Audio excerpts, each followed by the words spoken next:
Morning, guys.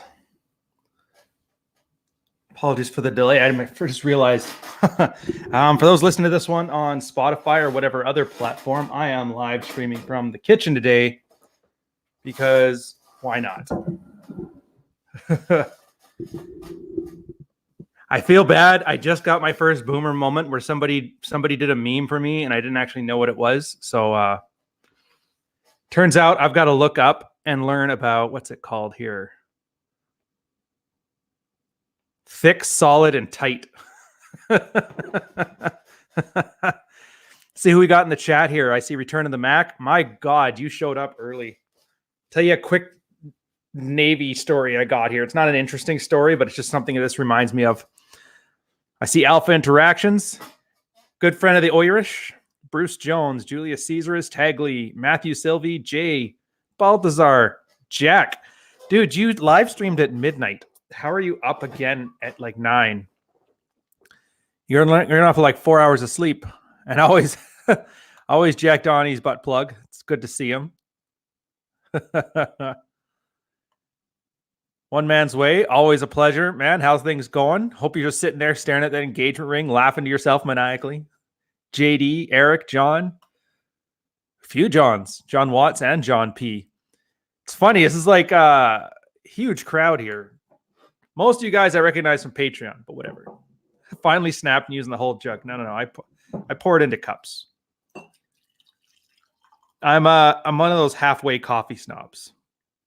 Like I refuse to use anything but the French press. I like to ground my own beans, but I don't have like the fancy hipster grinder because I'm fine with just whatever. The beans can just be normal beans. Like in this case, it's, well, granted, you guys have some awesome stuff with Ground Shark coffee. What the hey? I'll give them a plug. Let me throw it in here.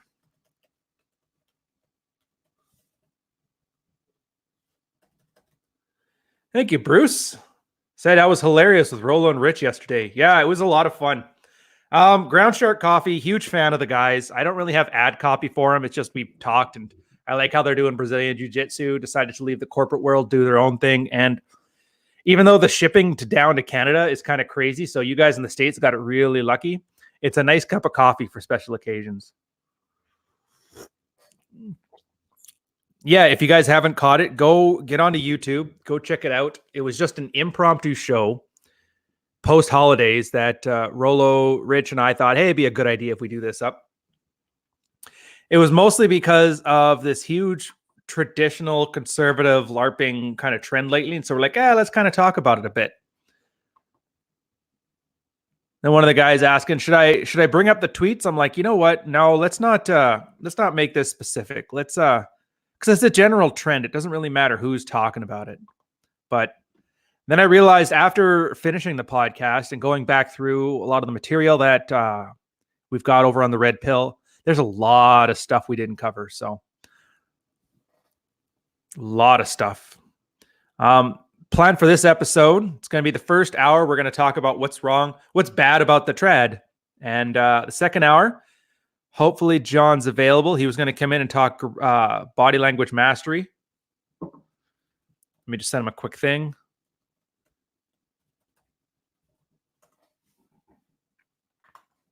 All right.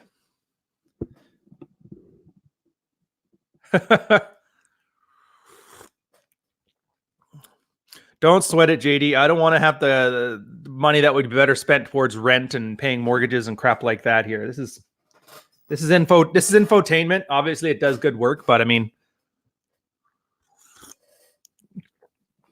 I'm not going to do a Dr. Babe and start pulling DMs in a chat asking for money. Although that's a rumor. I don't really know if that's true, so we'll ignore that one. But so what was the stuff that we were doing last night that we didn't kind of miss? I kind of glossed on it. It was the idea that everybody keeps talking about this push to degeneracy and this weird, thinly veiled, like secular Christianity morality, but it's without the God stuff. And they keep thinking it's like some kind of moral failing. It's because guys didn't get their women on lock, or, you know, basically people were weak and that's what caused it. It's not really the case. It's inspired by a post from Whisper of all people. We were at a period when Jordan Peterson was at his peak. Half the guys that started doing field reports in the red pill were blabbing on about cleaning their room and, you know, the shadow, and Young was huge. This was like before Evola was big among like the red pill dissident types there. And so we got really tired of guys who were just thinking that if they take more responsibility, they'll get laid. It's really out of like that existential teenage crisis is really out of scope for what the red pill is, which is just guys want sexual strategy with the added benefit that it tends to influence things outside of sex. Awesome. But that's really it at its core. It's like the cooking channel with as base an instinct as it is for her men. But here's the problem. Actually, we'll start with the technological thing. This isn't really a problem. Like the genie's out of the bottle. The Pandora's box has been opened. This is a technological problem. Well, I guess problem might not even be an accurate word. I should start doing that Jordan Peterson thing where I think very carefully about my choices. But it's not really it's a technological manifestation. Back in the day, and when I say back in the day, think of anybody who's a millennial or older will probably know this from their grandparents. Maybe Gen Xers might still have some friends who are part of it. Maybe not, maybe. Where you go to high school, and out of high school, you have a job. Our small little town had a lumber mill. And so out of high school, that was the option. Oh, you go work at the lumber mill. And then right then and there, you have a good job. I can't remember what it paid, but it's the kind of thing you could buy a truck and raise a family on in small town British Columbia. And that was the way it was. Now that was easy. So you didn't have to have sex in high school because you could hold it. Like, what's sexual maturity for people? Let's be politically correct here and say it's at 16 years old, people are first biologically like capable of having sex and the sex drive is there. It's not really peaked. So you're asking somebody to keep it between their knees between 16 and 18. So that's 2 years. I know there's a lot of celibate MGTOW types who have kept 2-year stretches going. So it's not an impossible thing to ask of kids. Then at the same time, kid turns 18, kids gets a job at the mill or the auto plant or some kind of manufacturing mid-intellectual skill. You're not digging ditches, but you're not building software chips either. So you can pretty much do that out of high school with a little bit of training. 18 years old, you have your girlfriend move in, you guys get married at 19, have kids at like 21. That was the script for the longest time. When people think traditional conservative, that's what they mean. Never mind that that's really not even traditional. Like there's a small slice of human civilization that runs from about 1940 to 1980 that this TRADCon fantasy lives in. Because before then, people were just working on the farm. Everybody was a sustenance farmer. That you went to war, that kind of helped out too, because then you just got to, Germans got to rape and pillage France. So, but anyways, back to it. So it's easy to ask a kid at his sexual, what's the word I want to use? I guess say sexual maturity. Between his sexual maturity and his economic maturity, there's only a 2-year gap. So that's doable. And then you got your economic surplus. That's the other life gate. That's when you earn enough where you can afford to buy a house. Now,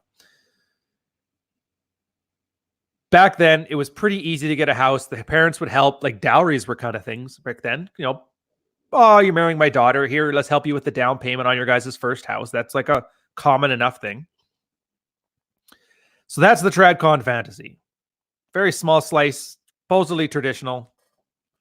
It's really a flash in the pan kind of thing. And it was only subsidized because the Second World War basically created a construction boom and made America the manufacturing hub of the world for a good 30 years. A huge head start. Now, the reason why Gen X's are so angsty is because they were around during Reaganomics, and for us it would be Mulrooneynomics, but it doesn't really very catchy, or Thatcher. So if there's any Brits in the chat, they'll let you know Thatcher kind of destroyed a lot of the manufacturing stuff, like the coal mines. A lot of the North was completely aggro at her. Mulrooney was similar here with the airports, with manufacturing. And then you guys had Reaganomics, which destroyed the Rust Belt. Oh, I'm glad you like it, Dan. Yeah, I don't screw around. I figure you guys are supporting me. The least I can do is give you some decent quality on these things.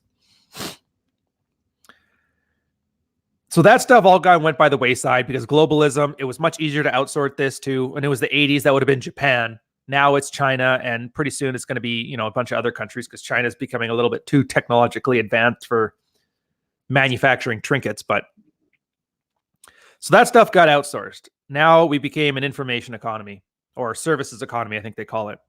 Canada, actually, I want to say it's the 70s, not so much the 80s. I think 77 was when Canada switched over. Not the point.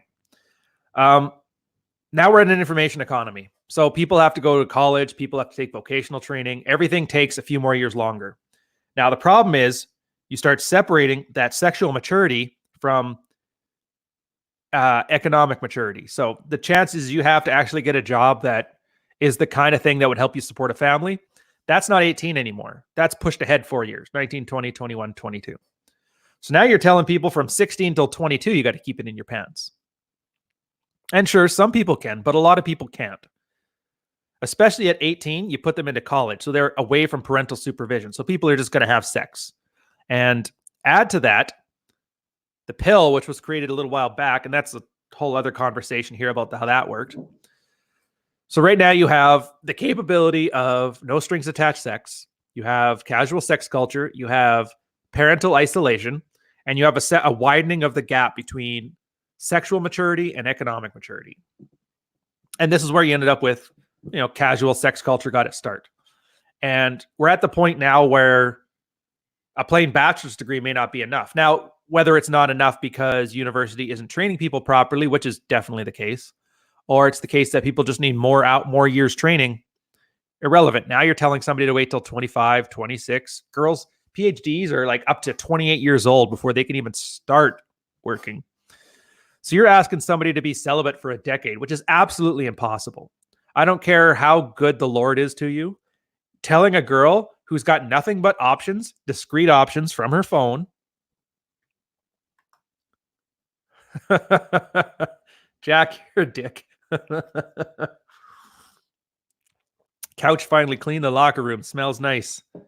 You jerk. So now you got this huge gap. So you can't put that back. You can't tell kids to keep it in their pants.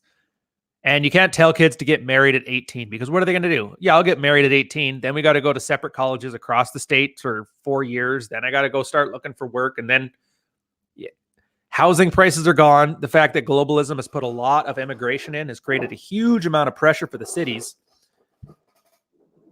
That and the boomers have kind of cornered the suburb market. So housing prices are so ridiculous that all these pressures, that's the point. All these pressures have made that TradCon fantasy an absolute illusion. Like it just doesn't exist. And you're going to see every now and then some guys like, well, I did it. I work at a mill and I bought my house at 18 and I got my wife. And that's great. Like there's always going to be exceptions, but we're talking trends here. Now, normally I don't like statistics because I'd much prefer we just talk about, our own thing. But at some point you got to realize like the pressure is there to act a certain way. And most people will go with the flow. So girls will thought around because that's what you do. And then guys will try to thought around because that's what you do. And then like Rollo said yesterday, those who can't will pretend that not thoughting around is a virtue. Welcome to the human condition, guys. JD's got a good point too. So in the UK, employers are gradually starting to prefer apprenticeships and 18-year-olds who can work wide array and train up ASAP. See, that's the weird thing. I don't see it so much here because companies don't want to take on the fiscal responsibility of training. For them, they treat it as a cost, and there's no guarantee the person's going to stick around, nor should they. We have a very mercenary-like job market right now, so you can't really expect employees to stick around and be loyal.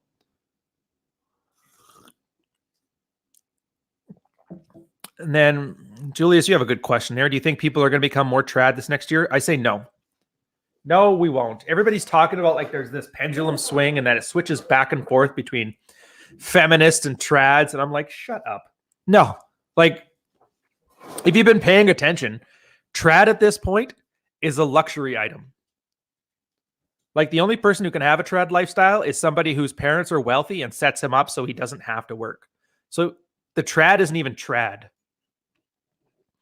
You're not going to see it. You may see a wish for it, but here's the thing. Right now, I think the switch is not between like trad and feminism. I think it's between trad and MGTOW. You're going to see a bunch of guys who say the juice isn't worth the squeeze and opt out of the dating market. And then a group of guys saying clean your room and yada, yada, yada. I don't even know why I'm flipping about Peterson stuff, because the clean your room thing I kind of agree with, but it's not the point.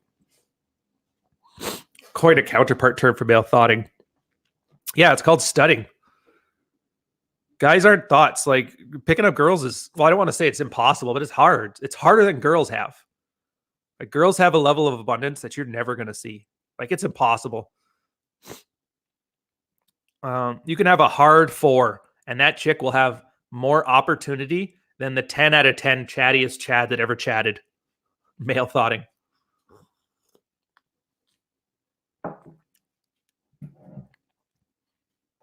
Oh, I had that Navy story I was going to tell you. So here's the funny thing.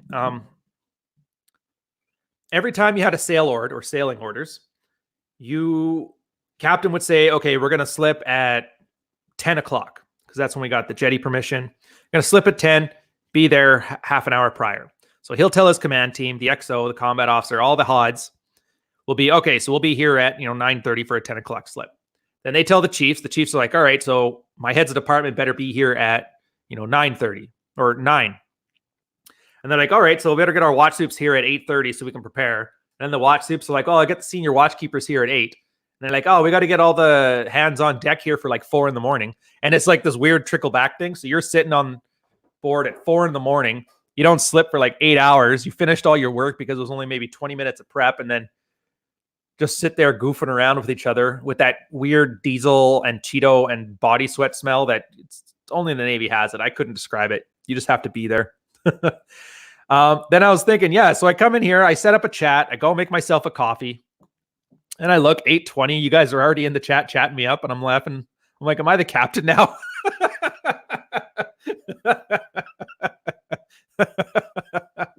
I don't know. I'm pretty sure nobody else finds that funny but me, but it's just one of those things.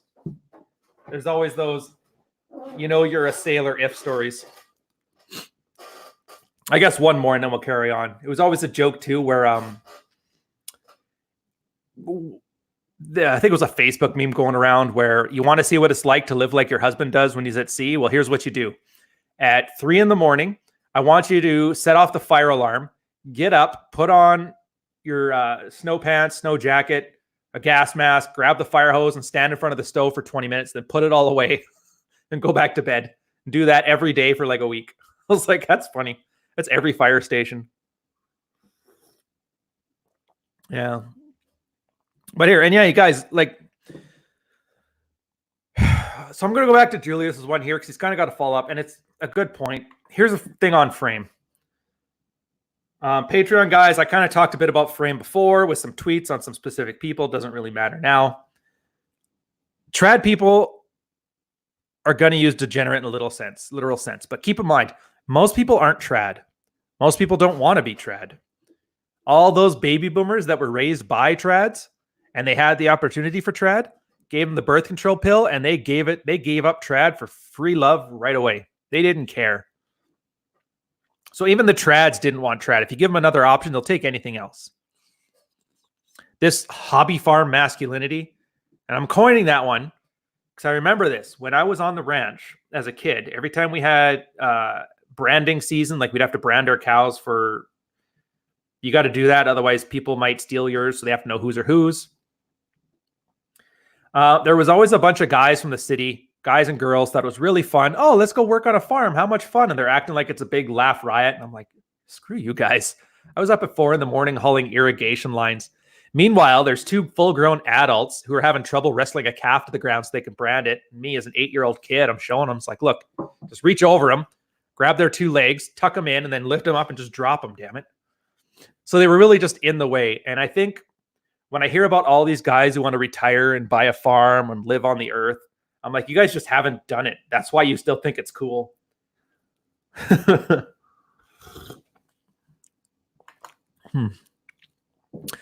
TJ with the I tell guys in the gym, if you want to have sex that badly, you're not training hard enough.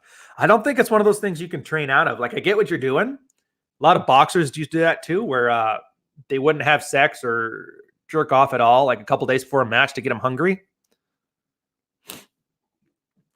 But and that's like a funny thing. The more you work out, the more your testosterone rises, and the more you end up wanting to have sex.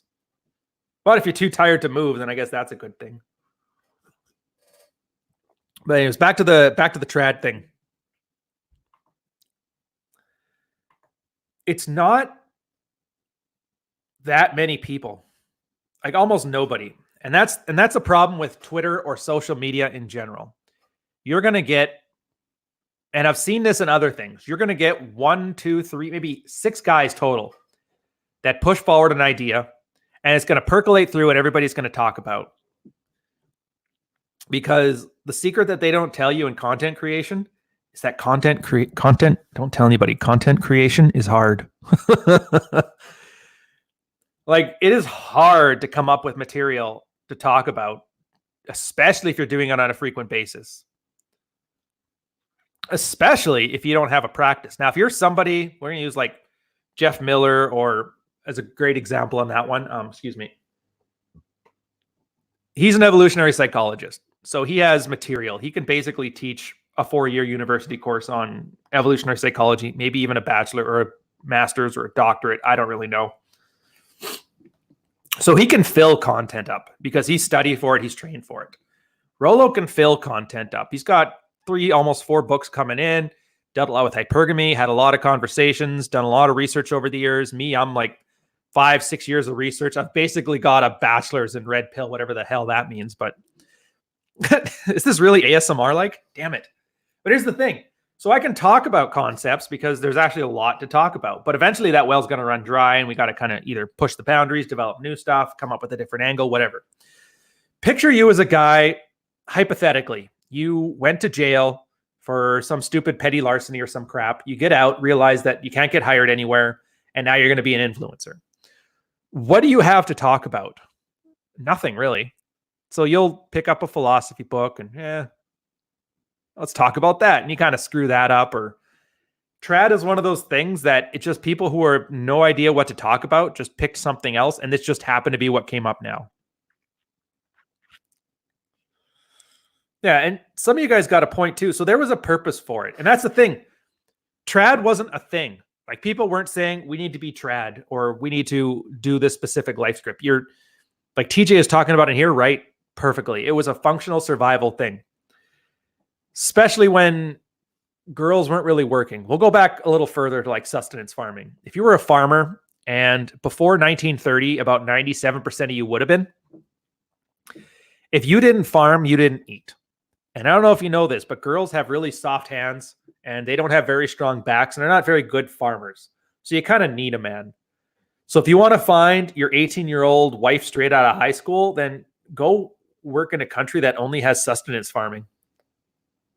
Oh, yeah. The secret of content creation.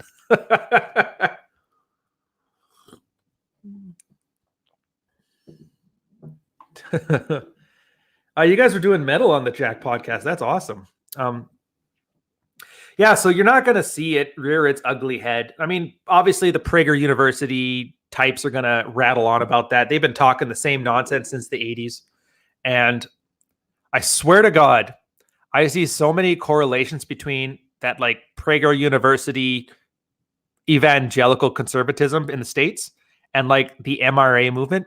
It's just weird. Like, they're both kind of preaching that they swear they got the right plan, but they have no ability to persuade anybody to get there. And it's just the way it turns out. It's like manufactured impotence or something like that. I don't get it.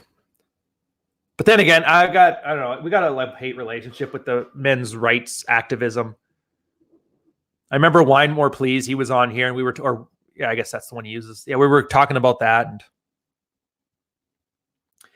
I mean, if they make gains, I'm not against it. Like, I think their aims are noble enough. I think their aims are good. We can quibble about what details are which, but that's not really the point. It's not really a hill I want to die on fighting that battle. But at the same time, it's kind of, it feels disingenuous that guys can't get anything done unless they put a bunch of women in front of them. Smart women, very capable women. And yeah, their gender shouldn't matter, but I mean, we are where we are. If a man can't advocate for himself, then maybe he doesn't deserve being advocated for. But, you know, whatever. If they manage to they remove the Duluth model and they manage to get custody battles to be more fair, power to them. I just think it's a waste of time, but Prager. No, I actually meant Prager University. I've been kind of subtly doing it now, but I'll tell you guys right now, I'm not going to dunk on that Central Florida convention and stuff anymore. At this point, it almost feels like bullying, like you're punching down. I don't like doing that. And it's kind of just, other than sometimes, like, I'm still human. Sometimes they just make it too easy and I got to do it for a cheap laugh, but whatever. Don Juan, a 4-year degree would make you Morpheus status with RP knowledge and a blueprint to develop the better life for one on your terms, rather than study trig for 4 years and come out a perfect beta. So that's the thing. Like, there's really two parts to it, and you can't not be in the field, hit on chicks, have sex, make your mistakes there. It's the one thing I do like about it is you kind of have to do things. Now, granted, when I did my thing, it was just called pickup. It wasn't even so much that I thought the layers were cool and I wanted to be a real man. It's just I had no time. My sailing schedule was so bad that either I learned pickup or I just learned how to hire prostitutes, and I wasn't about to do either. But that's the thing, and this is why I hate when you guys were talking about before how people were calling it degeneracy. It's not really degenerate. I mean, from your perspective, I get it. You think it's a degeneracy, but it's just solving a problem. I mean, you're looking at that stat that all these MGTOWs and black pills and TRADs or whatever are bandying about, where 30% of millennials aren't having sex or haven't had sex in the past year, and that virginity is going up among men 3 times the rate of women. All these stats. So people acknowledge that guys not having any sexual access is a bad thing. So right there, you got the perfect key for that lock. Like, that's the whole point of pickup, was to teach a guy how to go from A to B or D to V. Yeah, Qual, I don't think they really do either. I think they're treating it. For guys who are listening, his question was he doesn't think MRAs really understand the sociological side of things, which is true, because from the most I've seen, it's mostly an academic kind of thing. They're treating it as if it's like a intellectual problem that you can logic your way out of, which makes sense because a lot of those guys came out of the atheism thing that was like in the early 2000s. Obviously, I love that stuff too. I mean, I named my dog Hitchens. What does that say? And there was this great post. I wish I could. Tom, the mafia was just solving a problem of racism against Italians.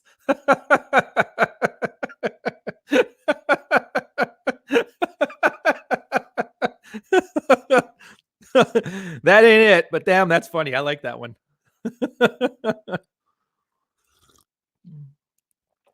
Oh, yeah, I'm with Chesty here. Proud to say I've never directly paid for sex. Same. Like, yeah, I like how he says directly there. That's probably a very, very clever choice of words. You always pay. It's just with a different currency and in a different mechanism.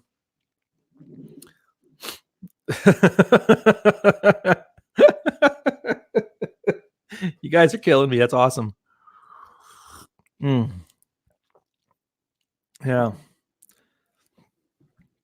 And I guess back to the TRAD thing. So here's the weird part about it. A lot of guys act as if red pill guys are like glad it's gone. They don't want it. They think this is much better to be degenerate and fight and do Tinder all day and then die at 70 when you got 5 hookers around you or whatever. It's not really the case. I mean, there's a subset of guys who would like, I much rather prefer this. And to be fair, if you're sexually attractive, charming, abundance, and you got a good mindset about it, hands down, a better go for you. To be able to decide when and where you want a family and who you want it with. Wonderful power. Awesome. But a lot of guys have that understanding that for society as a whole, it's probably a bad thing. I mean, we already know the Pareto principle. 80% of men are absolute trash. And we'll throw out the stat how OkCupid, most women found 80% of men unattractive. You guys all know the numbers. At least I hope you do at this point. Dude, Tom, I think you started a meme, man. I like this. Guys, give me your best problem-solving memes. I'm gonna run with these. We're gonna tweet these ones out. These are awesome. Actually, you know what? I'm gonna open Notepad and write this stuff down. The mafia was solving a problem about Italian racism. The Crusades were solving a problem about mercantilism in the West.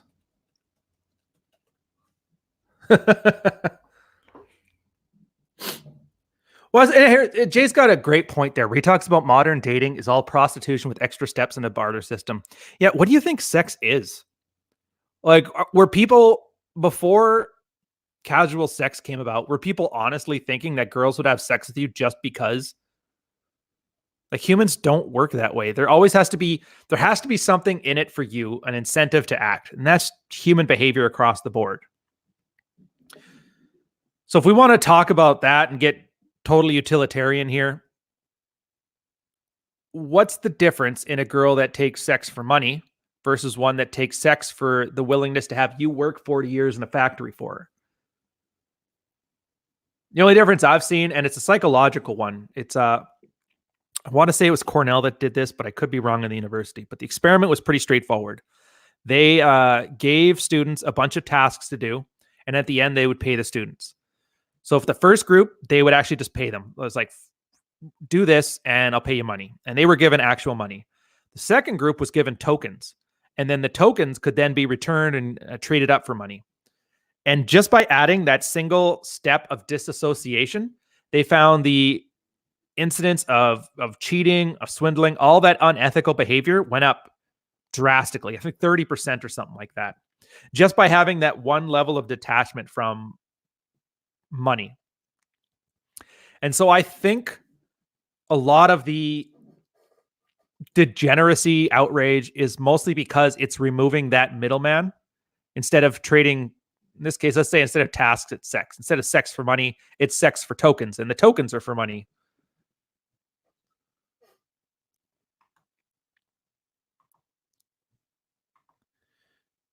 Yeah. Any relationship is a mutual giving exchange. And it's probably the one libertarian wet dream is sex at this point. But you're going to offer something. And that's the problem when we talk about alpha fucks and beta bucks and why the beta bucks is arguably a bad deal. It's just because of that. Like, what are you trading in? The alpha fuck side of things, they have pre-selection, like other girls would like to sleep with him. He's aesthetic. I mean, I don't have to explain the instinct of finding people attractive. It's just one of those things that speaks for itself as value. Emotionally, it's satisfying. All these emotional satisfactions are the payment that the AF side of things does when they want to have sex. The beta buck side is more provision. You know, I'll buy you a car. I'll buy you a new purse. I'll take care of the kids, babysit that. Here's the problem, though. And it's not, beta bucks used to be an awesome side of things. When you were subsistence farmers, the guy who could afford more food, like fat people used to be hot. It's the way it was because those guys knew how to eat, and you know you wouldn't starve around a fat guy.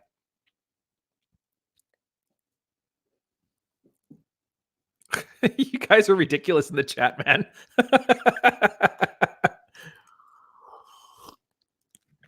Yeah. And here's the thing. Dan is in here. He's talking about people complaining the currency has changed and it's harder to earn than just money given in the change. It's not that it's harder to earn. And that's the worst part. It just takes a mental shift. I mean, obviously it takes hard work. But I refuse to believe that a guy who wants to work at a job for 40 years is incapable of putting in effort on something that's difficult. It's just it's completely possible. The only difference now is you put that towards lifting weights and eating right. And it's a status symbol. Most things are about signaling. Like, say what you will about the health aspects, the aesthetic aspects. For you to be in shape and thin today, that's no different than showing how you used to be a fat person back in the 1860s. Well, fat people know how to eat. They must be wealthy. If you're thin right now, you're actually in shape. That means you're not poor, because, like it or not, one of the simplest status indicators of like poverty is obesity. So even if you want to go full beta bucks, you kind of still have to work out and be thin, because that kind of shows that you're a good hard earner and good at provisioning and healthy, that sort of stuff. Be a drug dealer. There's your chick wreck. That's the thing too. It's a really good sexual strategy. The problem is there's not much to it.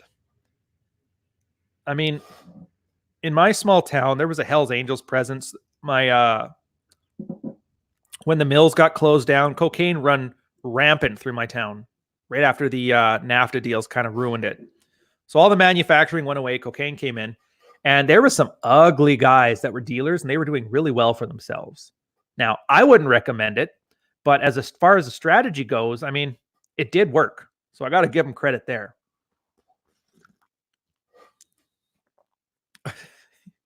You guys are awesome.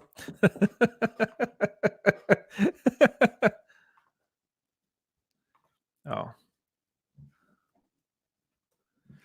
All right. I got the heads up from John. He's going to come in about 20 minutes. So if you guys aren't interested in the body language mastery, so 10 o'clock, we'll jag in the content section and we'll switch over to that. Stick around if you want to. Honestly, it's a great course and I love chatting with John about it. So if I'm not mistaken, I got to ask, I'm pretty sure this is the last quarter it's going to be run.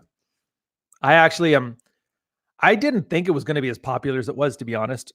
It looked like the kind of thing that seemed, okay, it's kind of basic, I get it, but then just a huge demand for it. So I sometimes take for granted that some of us have like been doing this for so long already that it's a skill that people do still need to learn. So good for them.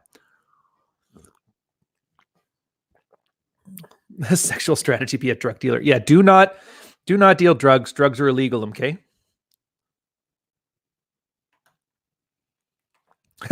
Giving her kids your last name is a payment too. I think Sam Whiskey, thank you for the $2 super chat, man. Yeah, he's got a good point. And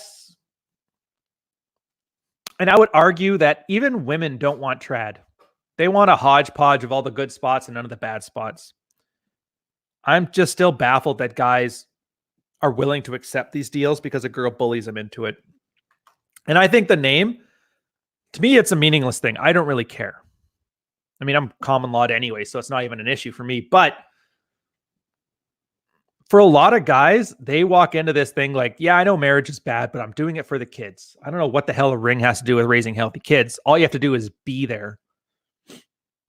Plus, considering about half of the guys who have a ring got divorced and are still doing part-time dad, I have a hard time believing that if you're going to be a part-time dad, most likely anyway, why not just be there without the marriage? So at least you can be part-time dad with a few more resources to put towards, I don't know, putting your kids into college or fixing their teeth or something. Oh, Jack, did I miss your super chat? My apologies, brother. But yeah, the last name. So that one's really funny because for a guy signing up for marriage, I don't think there's any benefit. Oh, you're talking about this one, Jack? You jerk. There's no benefit for guys. It's all benefit for the girls. The girl gets maximum comfort. The girl gets maximum security. She gets the social status signaling that she can show to her girls. Yeah, I got married. Like, say what you want. I don't care how bad a feminist the girl is. If she's the last one in her friend group to get married, she's going to be embarrassed about it. She's probably going to be crying at least once or twice in her living room.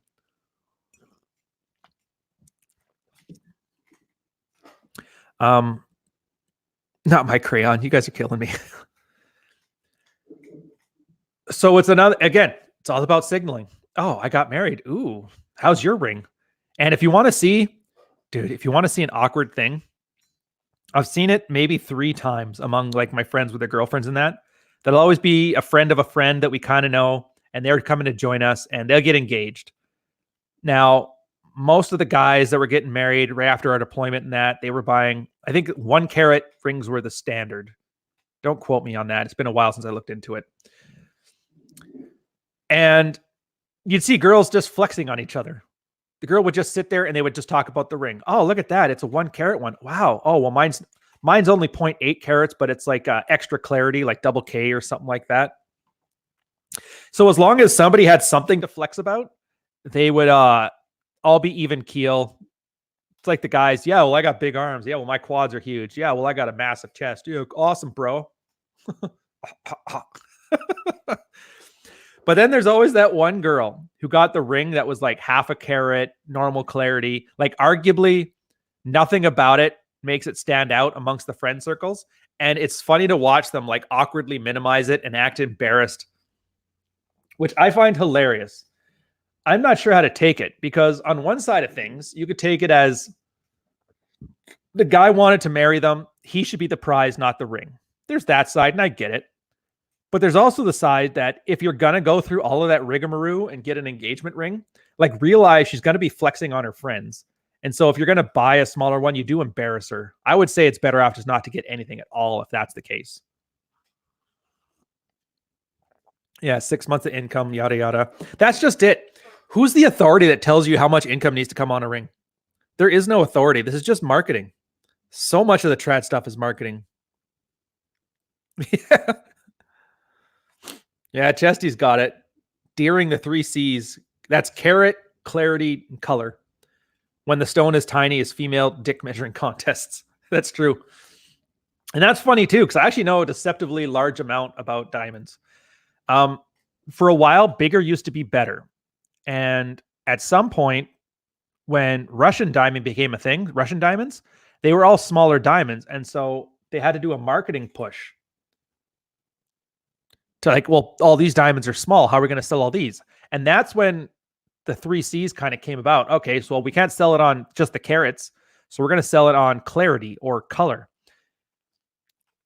And so then that worked well. It's like, oh, perfect. So we got all these big African diamonds. We can sell those and sell it on the size. But then these other ones, oh, they're extra clear or they're extra whatever. It's a very arbitrary thing. Arbitrary standards, objectively measured. And so the whole thing is marketing. And then it got me thinking, oh, geez. Dead man walking at IKEA this morning. Dude, it's dead man walking at IKEA every morning. Oh, fun fact. Did you guys know Rush's site, Return of Kings, is blocked from the IKEA Wi-Fi?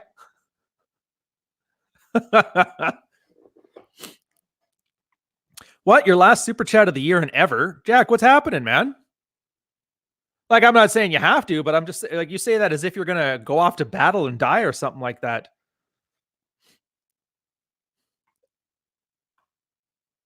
Yeah, dude, tell me a story. I want to hear what's up. You all right? Until then, I'm going to rag about IKEA. Yeah, IKEA is brutal, man. I don't get it. It's a bunch of... And maybe it's just because I'm here in Toronto, but we have a very ethnically segregated set of boroughs. You know, diversity is our strength as long as it's in a different neighborhood.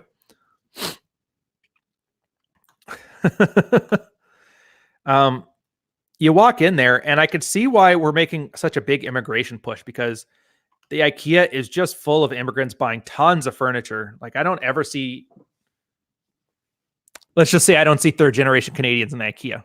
I don't even know why I'm in there. Oh, I know why I was in there. Because we always like our knives from there. If you guys don't, I love this about my kitchen. It's like I said, obviously I care about kitchens, cooking, that sort of thing. But it's very weird in that I don't like the Henkel knives or the Japanese blades, these like $1,000 things. No, I buy like a $10 knife so I can sharpen it in those little ceramic blades. I'll use it for a year until I get a nice divot in it because I've sharpened it too much. And then I'll just go and buy a new one. Oh, pure male. We don't do the JQ thing here, man. Freaking me out. Yeah, Russell. So back to the point. Russell's got it just about right. What's bad about trad? They're playing a game based on an outdated set of rules. Which bothers me too, because that's not really selecting for fitness from an evolutionary standpoint. The big advantage that humans have had over just about any other species is that we're adaptable. And if you're still buying into the TradCon fantasy at this point, it's just you're signaling your lack of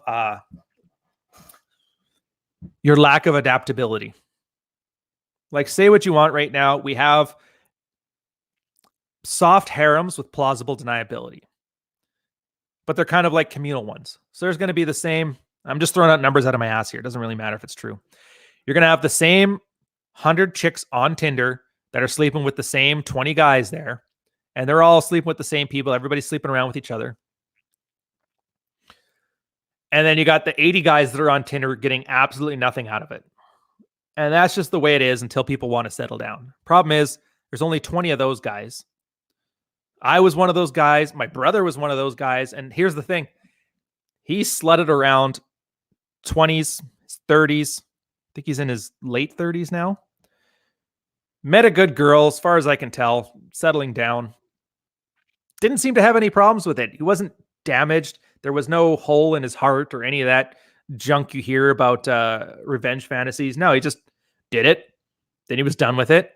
And then he took one of his girls and he settled down with her. It's great. They're doing well. Buying a house together.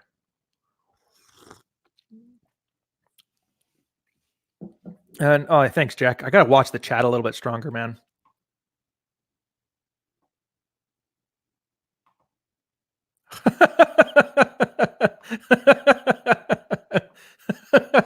Okay, so I see what Jack was talking about now when he says my last super chat ever or whatever. That's the end of his holidays gifts after us hyper gammizing us last night.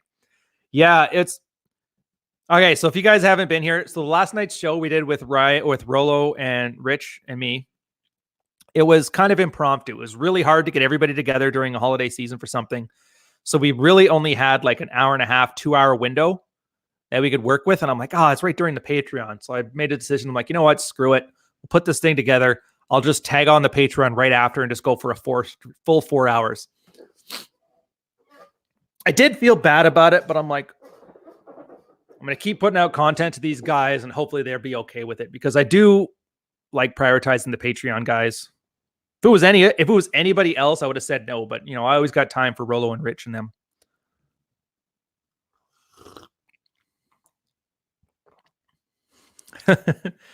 See, Bayberg, he's catching on. If you guys reading this thing here, he's quoting Fight Club.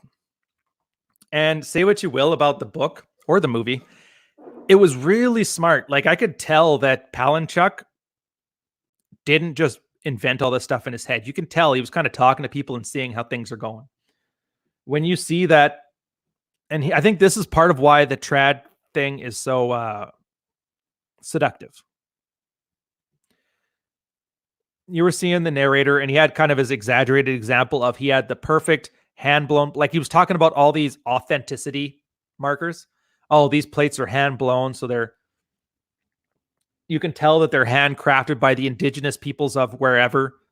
And I thought that line was clever because he was talking about that where he's like, oh yeah, authenticity and handcrafted stuff is very important, but he couldn't even be bothered to care.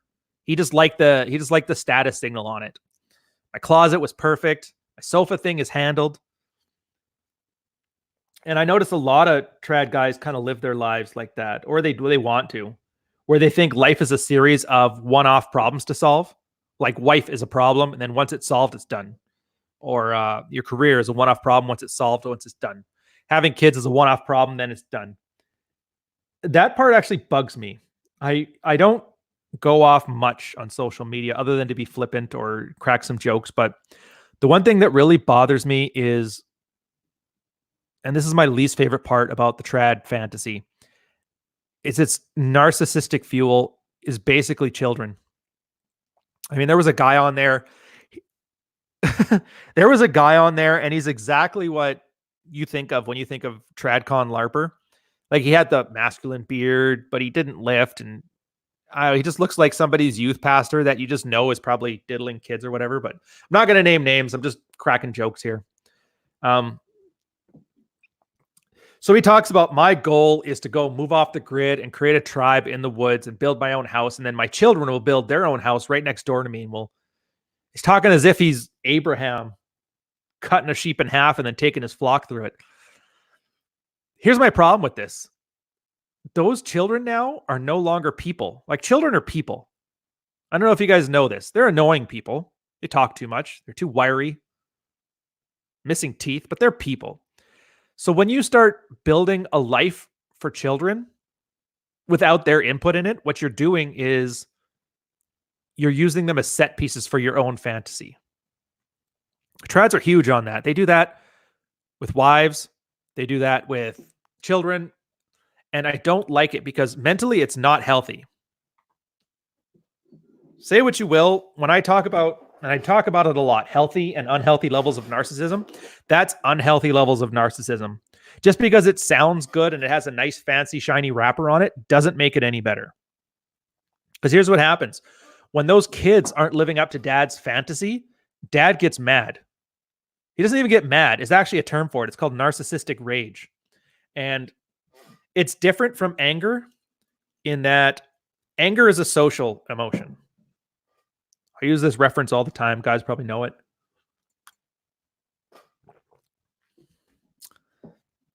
Chesty sums it up better than me, but I got airtime to fill, so I'm going to do the long. I'm taking the scenic route. Anger is social. If I drop something on my toe, it hurts, but I'm not angry. I may yell, I may cuss, but I'm not angry. But if somebody else purposefully drops it on my toe, well, then I'm angry. Because anger has that component where somebody else is grieving you. You're doing that just to bother me, and that's why I'm angry. So it's a social signal. You're telling the world, I don't like this, it's not on, and being a man, I'm angry, and here's my visceral reaction against it. Girls do anger too, but it manifests slightly differently. What you're saying is, I'm going to get violent if you don't stop messing with me right now. And that's the purpose of anger at a fundamental level. Rage is an ego defense mechanism. And this is why it's impossible to argue against the trad types other than just for jokes. So right now, my kids have no agency. They're going to build a house beside mine because that's what they do. My wife is going to be loyal to me no matter what happens. Unconditional love, just like a sweet puppy. The wife has her own hopes and dreams. And sometimes they don't involve her schlub of a husband. The kids have their own hopes and dreams. And a lot of times, they really don't care what dad has to say. They don't like dad even. Once a kid turns 13, he hates dad anyway. Conk, that's wonderful, man. Dad and son eternally camping together is the same as mom demanding the perfect Christmas card or Christmas photo for her card. Damn straight. So back to it. So these people have their own wishes, their own desires. And let's say they act to the point where that narrative or that narcissistic fantasy isn't real. You can argue that dad's a dick, and that's fine as long as you guys are doing the script. But if the kids are like, yeah, I'm not moving to that house, that's ridiculous. I'm not going out there. Or the wife's like, flips the switch. It's a red-pilled concept called flicking the light switch or rewriting the narrative. The idea is once a girl is done with a relationship, she can't just leave. She has to rewire it in her head as if it never happened. You were always a dick. Something has to be wrong with you. She has to be the victim. You have to be the good person. And that's where you're going to get the incentives for like domestic violence charges, false ones. I should specify that. I don't want to make people think that real DV charges are evil. They're kind of there for a reason. But and then back to this one. Yeah, so they're not, I mean, there's always themes on it. The big key point to it, though, is that it's narcissistic fantasy. It's secret king with an air of nobility to it. And that's what makes it worse. Because the guy who's just spurging out about being the president of the manosphere, that's one thing. That's his own delusion. Nobody kind of buys into it. But the trad one has enough people where it has that certain legitimacy to it because you got a group of guys that are feeding the narcissism for you. So the difference with narcissistic rage then is when people go against this narrative. Once they go against the narrative, you have two choices. You can either adjust your narrative to fit the reality, or you can have a flip out moment, complete temper tantrum. It's not like anger where you're signaling that people better get into line and stop grieving you. It's your brain is actively fighting its neuroplasticity and realizing, oh, okay, so my wife doesn't love me anymore. The kids don't want to move out in the woods with me. Well, it is what it is. We move on.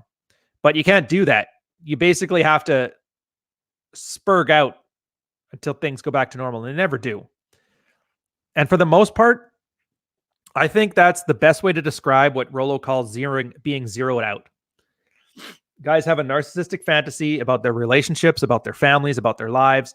And when life decides they don't agree with that fantasy, then the guy has these emotional freakouts. Now, ego defense goes, sometimes it's simple. Sometimes it's just bitching out your ex-wife at 3 a.m, giving her ammunition for the divorce. Sometimes it's a guy putting a gun in his mouth, and that's absolutely horrible. I don't recommend it. I think, who was it? One of the guys, it might have been TJ, but he was talking about how one of his wife's friends, ex-husband, actually killed himself in her house just to like teach her a lesson. Like, this is what you did to me. And the worst part, she didn't really care. She was just annoyed that the carpets got messed. So that kind of lets you know it's not anger. It's a narcissistic fantasy. Anger would have been him going in there, waving a thing around and threatening everybody. So it's a different thing we got working here. And that's the reason I kind of get miffed when they start doing this stuff, because they're really messing up their kids. Like these trad kids, I would say my mom's generation got sold on that by my grandparents, who actually were trad in every sense of the word. Like they were farmers, preachers, all that stuff. Yeah, women don't care. All right, John's going to be here in a few minutes, so.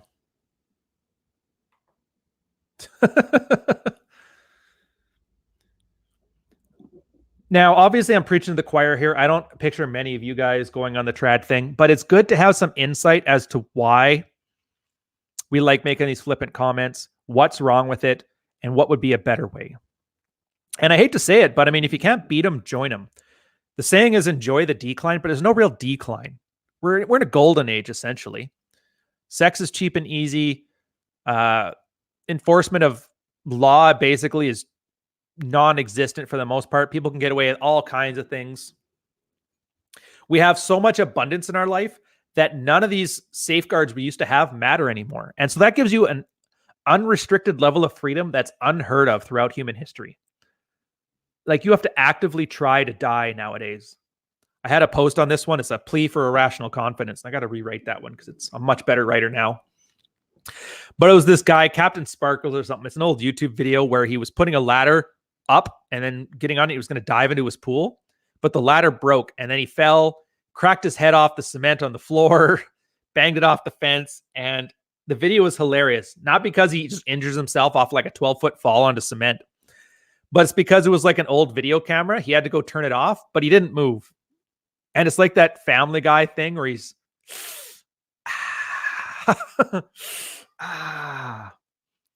and at first it's kind of funny, but then it goes away and then you're worried for the guy. But then after like a couple minutes, he's still not moving. And then it becomes funny again.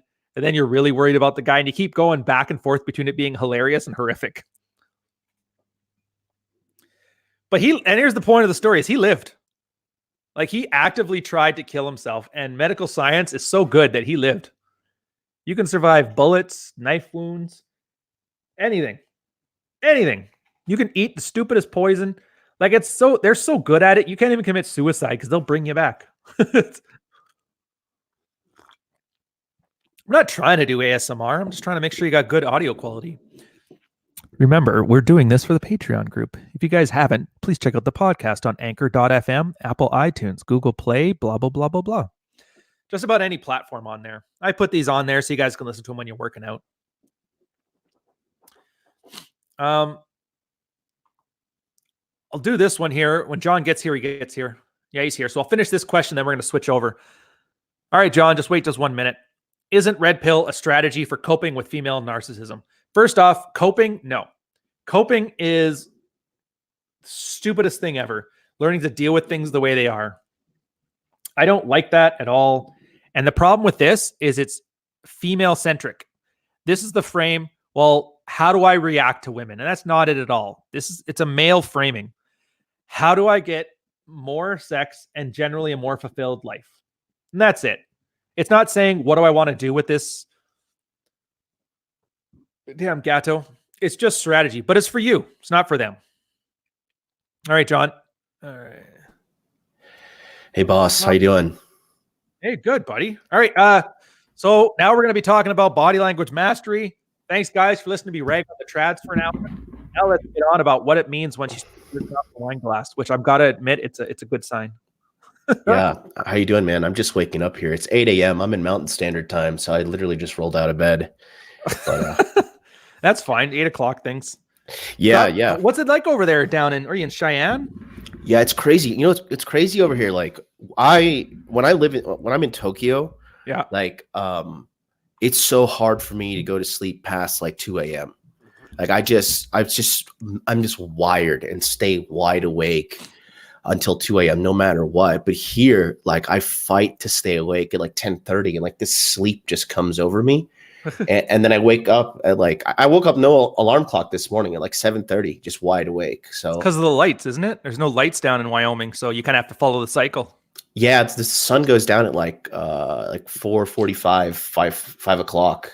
And then so I don't know, but it's weird, man. Like that, like this sleep comes over me because it gets dark early in Tokyo too. But I don't know, it's something about the city, man, that I just think is not natural for humans. Like it kind of going off on a different tangent there, but I just feel like I don't know. I feel more natural here. Like I feel like I just feel more in touch with like my human nature, if you will. So it's been pretty good. I think you're going full shaman on us. You're gonna do peyote in the woods. Never. I'm never going to be one of those deceptive losers. We got to put a crystal up your ass and then like do the thing so the sunlight shines on it, charges you up, all your chakras get aligned or something, right? Oh yeah, the sun tanning your asshole thing. God, that was. I actually screenshotted that. Where was it? AJ who put it like, "That's a good idea." I'm like, "Oh, that's not going to age well." Oh man, I don't know why. Let's say even if it was good, how bad is your life to the point where you have to put some sun on the brown star to actually get something out of it? I'm like, there's so much better low-hanging fruit. Like start eating some vegetables first. We'll get to the sun tanning afterwards. Yeah, I was watching yesterday was my nephew's birthday. He just turned 7. And so we celebrated by watching Spider-Man Far From Home. And at the end of the movie, when they is it any good, by the way? Yes, it's really good. It's actually very, very good. I'm a very hard critic, but at the end, I won't spoil anything. But at the end, one of the villains says, like, in today's day and age, people will believe anything. And I'm just like, God, that's so true. It's so true. Like, if you just put something on the internet or like put on some like little, just like let's say put your bleach in your asshole, and then you just put like some cool like graphics on it, and then put like, by, I don't know, Tony Robbins or something, people will go out there and do it. Like people are that impressionable. And yeah, man, it was just funny just to see, like, obviously the little red pilling kind of sneaking into Marvel and Disney. It's just, it cracks me up too. Cause like, I'm off of Twitter now. And I just peek in once in a while just to like see what's going on. And I look at it and I just thank God. I'm like, thank God I'm just not even part of this anymore. Cause like, seeing all these little spats and these little, quite honestly, just a waste of time that some other people. Dude, it's Jerry Springer, man. I know it cracks me up. It truly cracks me up. So I just blessed to have a fully functioning brain. Yeah. Oh no, I'm with you. Honestly, like you've seen now, I think I've switched it to I only follow about 10 people. Oh, really? I don't even follow like Rolo and Rich. I'm like, dude, I got their number. I can just call them if I want to see what's up. I don't need to follow them on Twitter. Oh, yeah. So I follow like those random accounts, like the guy who wrote Neuromancer, William Gibson. Like I follow him, guys that I would never normally interact with, but I'm really interested in. And that's it. And they don't really tweet on much. But then that's the problem is you guys, I'm talking to you, the audience now. You guys are brutal. You keep DMing me like, dude, have you seen this with a screenshot of like some ridiculousness? And it sucks me in because it's like you can't offer an ex-crackhead crack and expect him not to take crack. And so I look at the crack and I'm like, damn it, now I've got to say some stupid stuff. Especially if you got a couple drinks and you're like, all right, I'm feeling witty here. I'm gonna say something. Yeah. Oh, dude, I need to drink more because that's the thing. Christmas, I saw a lot of people were having goofy fights over absolutely nothing and ignoring their families. Meanwhile, really? I'm just like quoting Die Hard. That's all I did was basically watch all the John McTiernan like action movies for Christmas. Get drunk, and then it's like, yeah, I love the like 80s movies. They had the Beretta, and then in the 90s they had the Glock for the pistol, and I like the Beretta years better. It just looked like a nicer pistol to me. I love the Beretta. That's one of my favorite guns. This is like one of the finest Italian guns they've ever made. Yeah, it just looks slick. You ever shoot a Benelli, the shotgun, the Italian shotgun?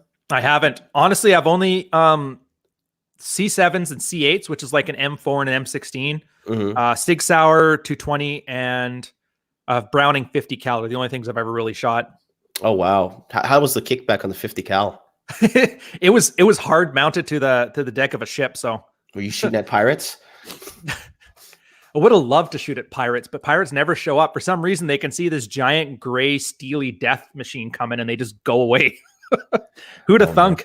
It's like a traffic road stop, except for you can see the lights from so far away. You're just like, yeah, I'll just take a left here. No need. I've shot a good assortment of guns, but the gun that I'm probably the best shot with is a 45 caliber 1911. Well, that's like the classic America gun, isn't it? Yeah, I like that. I mean, if you shoot somebody with a 45 caliber round, they're not getting up. I mean, they're just not getting up. The only thing is, I wish that magazine was a little bit longer because I think it's six in the magazine and then one in the chamber. But I think you can get an extended mag. But isn't that the thing though? It's they're just in a single line. They're not staggered because it gives better reliability. I think so. Yeah, that's like the old school way. It was just like that's how they're made back then. They're definitely not staggered at all. It's just feeling a straight line down. Yeah, I'm not good at this. I actually had a watch supervisor, like my head of department, huge gun nut. And he's the one who's taught me most everything I know about guns. By the way, you would love him. He's Canadian, but he owns like an armament to the point where if the zombies start coming, you go to him. His wife actually forbade him from shooting in the house anymore because he used to like sit on his sofa and take his shotgun, open up the patio door and just fire out to scare off deer. What a good man. But then every time he did that, the dog would freak out. And at one point the dog ran where his wife was in the shower, took her out. Oh no. In the shower. So she got out naked, bloody nose, freaking out. It's like, no more shooting in the house. I was like, that's awesome. Yeah, that's I think that's a reasonable request from her. I feel sorry for the dog because dogs have such hyper hearing, you know? Yeah. Well, he's fine now, but that's awesome. He left the military. He's up north right now working for the, can't remember if it was a diamond mine or oil rigs. He's doing like the IT work for them. Okay. So he's like, this is the perfect retirement for me. All I do is I hunt and then, use my phone, his old Nokia phone. He just like connects to the servers and does whatever maintenance he has to do. I'm like, you want to talk about off the grid? That guy's off the grid. That's the John Connor lifestyle right there. All right. So the body language mastery, is this one the last time you're putting it out or? So yeah, this is the last time that it would be, because, I put in hours when I help these guys out. So the body language, this is the last time I will ever do something like this because it includes the brand new body language course, which is a head to toe breakdown of female body language to let you know if she's sexually interested in you or not. And then it includes 3 weeks of daily webinars that you can attend and ask questions to guys like me, guys like obviously yourself, Rolo, Rich, fitness experts, financial experts, guys who are dating well who's doing well on Tinder, who's doing well on Bumble, who's doing well on Seeking Arrangement, everything like that, all the Hinge, all the new dating apps, everything. And it's 3 weeks of that education. You get to come in twice, the 2 hours in the morning, 2 hours a night. And then in addition to that, you get access to all the recorded videos we did for Q2, which is 40 hours of training that we've edited down. That's right. I forgot you recorded a bunch of those too. Yeah, Q2 and Q3. So we have those as well. So you'll get over 80 hours of video training to watch. Plus you get to participate in the 80 hours of body language mastery webinars that we're going to do. Then we'll just talk about, we'll talk about just body language. We talk about, how to be a man, how to make more money, how to balance your calories, your proper all the protein stuff that's peripheral to the body language. Okay, now I see the IOI. What do I do with that? Yeah, that's what I liked about it, honestly, because I know I've seen a lot of guys doing courses, and most of them are just fire and forget. You talk in front of your webcam for an hour, whatever. And then, but first off, you did, like, obviously I do the camera thing here. So I like when you show enough respect to the consumer to put some production value into it. That part was cool. Thank you. But then the first season first quarter you did it, I noticed then you were doing 4 hours of webinars a day for like 3 weeks. I'm going, at that point, you've like turned just running that course into a full-time job. So, and I think you both know that, 12% of people actually, when they buy courses, they actually take them, or some insanely low number like that. Yeah. But you're kind of forcing people to actually show up. You're like, yeah, get up. Class starts in an hour. Yeah. And just in case, even if you didn't want to show up for class, well, Rolo's coming in. Maybe you should stop by at least to say hi, and then heaven forbid, learn what you're paying here to learn. Yeah, exactly. It's like you're almost forcing guys to do what they need to do. I mean, and at the end of the day, this is what they need, because I have guys, it just blows my mind sometimes. I had a guy who bought the Q1, right? Because the price was $297 in Q1. I told everybody, I said, this is a strategy. I said, guys, it's going to be $297 in Q1, Q2, $397, Q3, $497. I said, Q4, it's $597. And then 2020, this is gone. So I've had guys who had gotten in Q1, and they were allowed to attend the webinars for Q1, 2, 3, and 4. And these guys haven't attended a single webinar, and they only watched half of the course. And then they book a consultation with me later. And they're like, hey, why am I not having a good sex life? What's going on? I'm like, because you're not following through on anything, dude. You're not following through on anything. You're not taking action. Like, what do you expect is going to happen? That's a key, dude. That comment as F. I'm not trying not to swear here. Keep the monetization going. Mm-hmm. Yeah, for Married Red Pill, there was a lot of guys that came in with like random questions, and then they wouldn't do anything, and they'd come back saying, hey, I didn't do what you suggested, and what happened is what you said happened. What do I do now? And the guys are like, I'm not wasting my time. You didn't do it the first time. So it actually got so bad, they had to create like a second subreddit just to take the garbage fire elsewhere so people could do work. Huh. It's like such a common thing for the male condition, just to hear what they want to hear, but not do what they have to do. Yeah. And I don't know if it's a testosterone thing. I don't know if it's a sleep thing. I don't know if it's what needs to change for guys to start doing 100% compliance, but it's just there and it's not going away. That's why it makes it easier for guys like me. It's just because they, quite honestly, I mean, they don't do the work, and honestly, the work is not that hard to do. And I mean, no, you just got to be consistent. Yeah, you just got to be consistent, and then have a mentor, and refine your strategy as you gain more knowledge about the situation at hand. And the only ways you're going to gain knowledge is by getting out there and taking action, not sitting home reading the Rational Mail 60 times, signing up for your Patreon, signing up for Rolo's Patreon, Rich's Patreon, enrolling in my course. That's what I did with you. I took a page from your book. Mm-hmm. So for one of the rewards I get for Patreon guys, it's like, all right, you post your things you've actually done, and then we break them down together, like a field report. Mm-hmm. And so guys can't really engage unless they've done something. So it really caters to that, which is nice. So I got to thank you for that one anyway. You gave me the idea for it, and it works out well. Oh, well, thank you too. You're welcome. I mean, I'm just, like I said, I'm just trying to, I'm just trying to help these guys out. Mm-hmm. Oh, I agree. That's the whole thing, right? If we're not here to help guys out, then there's much better ways to make money that don't involve the manosphere. Yeah. And, if you're going to go about your life running some digital organization or something, and blatantly lie to your audience or manipulate them and just try to, pull one over on people. I mean, you can't do that anymore in 2019. And that's why my course has been so successful, because it's been nothing but transparent and like helping these guys out from day one. I have never, ever done any of them wrong. And these guys, they're in the chat right now. I don't even ask these guys to sing my body language praises, but I see some of my guys in your chat right now, and they're ranting and raving about it, because these are guys that they're not like just buy my course and happy. Like, they bought my course, they've gotten better results with women, and they've gotten better jobs. They've gotten better fitness outcomes, better fashion. Yeah, that's right. I remember, buddy. The last time I was down there, he was moving down to, I think it was Vancouver. Is he the one he's talking about who's hooked up? Got that better job? There's a couple guys that I've hooked up with like a lot better jobs. Nice. I was thinking one specific because he was asking me about Vancouver housing prices and that. I don't want to name them on the thing here because I hate name dropping people in public. Maybe they want the discretion, but I'm assuming he's one of them though, because he was worried about the move because of the way housing prices were in the market. At least, thank God, he didn't end up moving to like North Surrey with the toothless yokels. He actually moved to a nicer part of town. I remember he asked you specifically.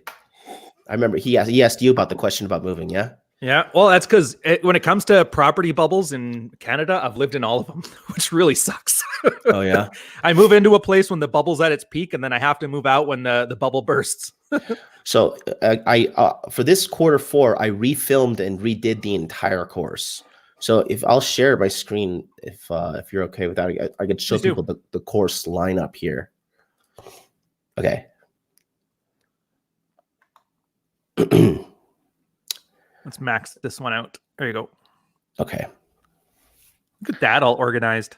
Okay. By the way, I know I keep saying this, but like I've been a teacher, taught at Fleet School for a few years. It's nice to see that you've put together like a decent teaching plan. You can definitely tell that you've taught before and you have experience and some training.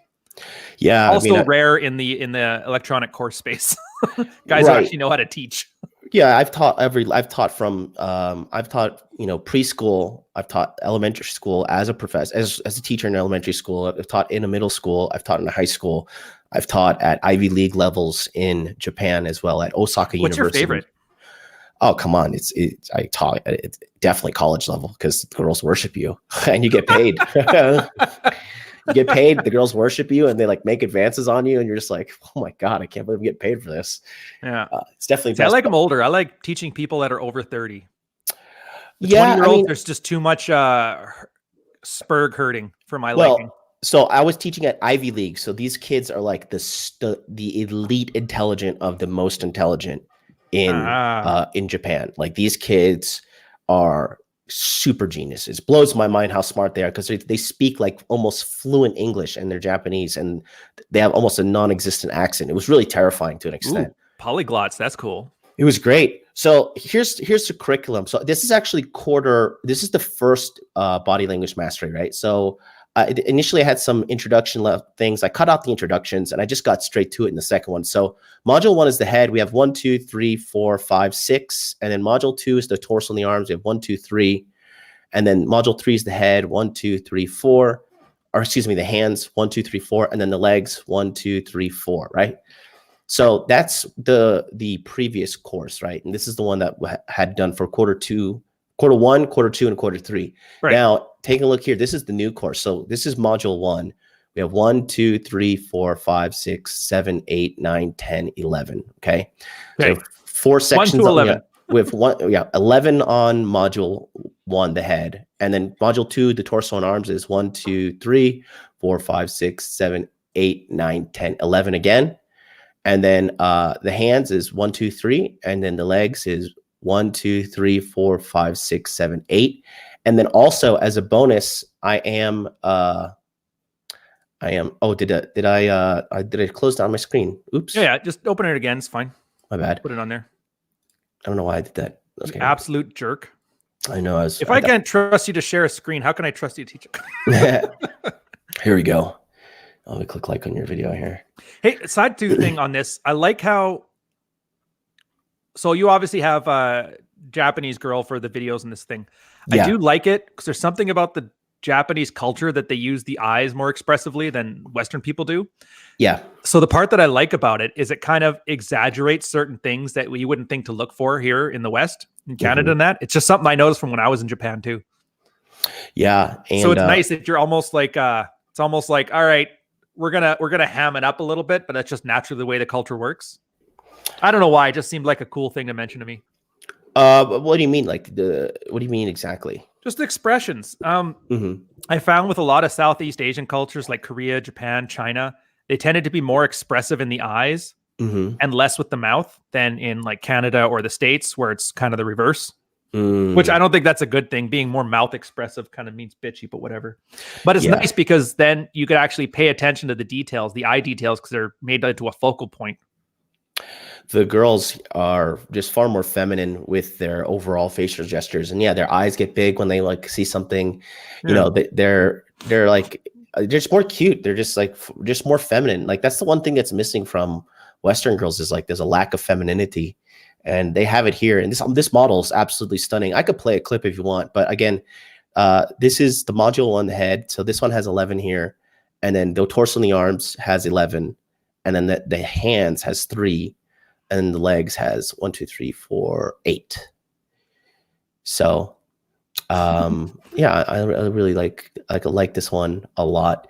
Let me see if I can play one. I have Yeah, to, let's try it out. I remember last time we did it kind of got a little bit choppy, but I'd be kind of curious to see if it can play better. I gotta hit. StreamYard's been upgrading like a mother, which is awesome. Yeah, they've been working hard on the upgrades. Let's see. Okay, I'm gonna hit share audio now, so it should work.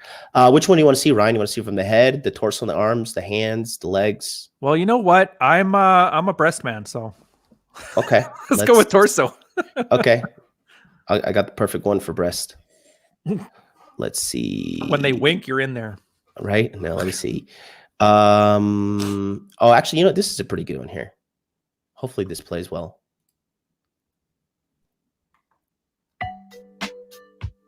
Oh, look at that. Let me know in the chat if it looks clear to you guys, because to me it actually looks pretty good. The sexual hug versus the non-sexual hug. This is the fastest way to know if a woman will have sex with you. Now, right here, Jacob is receiving the non-sexual hug. It is quick. There is a space between her belt line and his. The hug is rather, to an extent, dismissive, but she's not embracing, she's not enjoying it too much. She's not really giving him any positive sexual signs. Now, in comparison to this, when a woman is extremely sexually interested in you, she will give you a hug like this. She will push her breast up against you, and more importantly, she will push her crotch flush against yours. She'll also look up at you with kind of an adoration if you're taller than her. But the most important thing to take away from this is the crotch to crotch contact. This is the most important thing. I must stress it. If at the end of the night you're getting a hug like this, you should know that this woman is sexually interested in you, and she is signaling it with her body language. It is up to you to decide whether you want to escalate this situation to the next level sexually. This is so important, and I stress it because it is probably the most important indicator in this entire course. The crotch-to-crotch hug usually indicates that she is ready to have sex.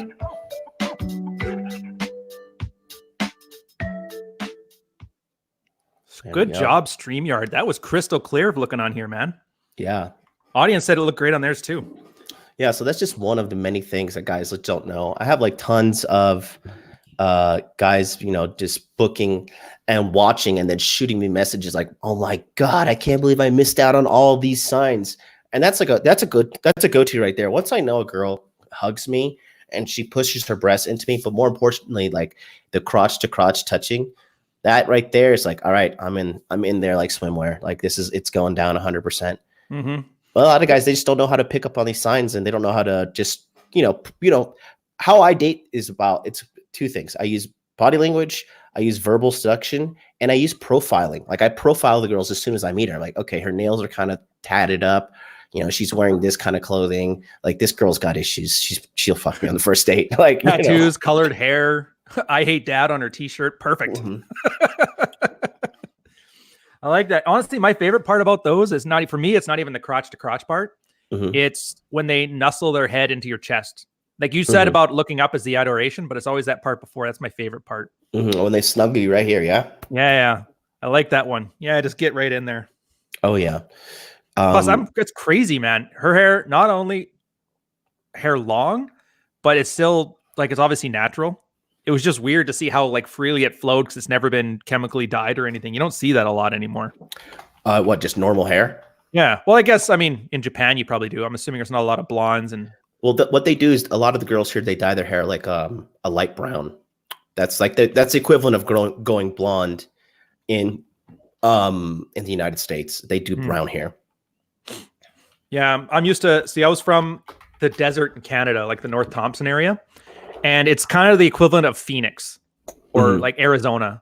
And every girl there bleach blonde to the point, bleach blonde and overly tanned. So when you see a 40-year-old girl, it's always like stringy straw hair and like saddlebag leather skin.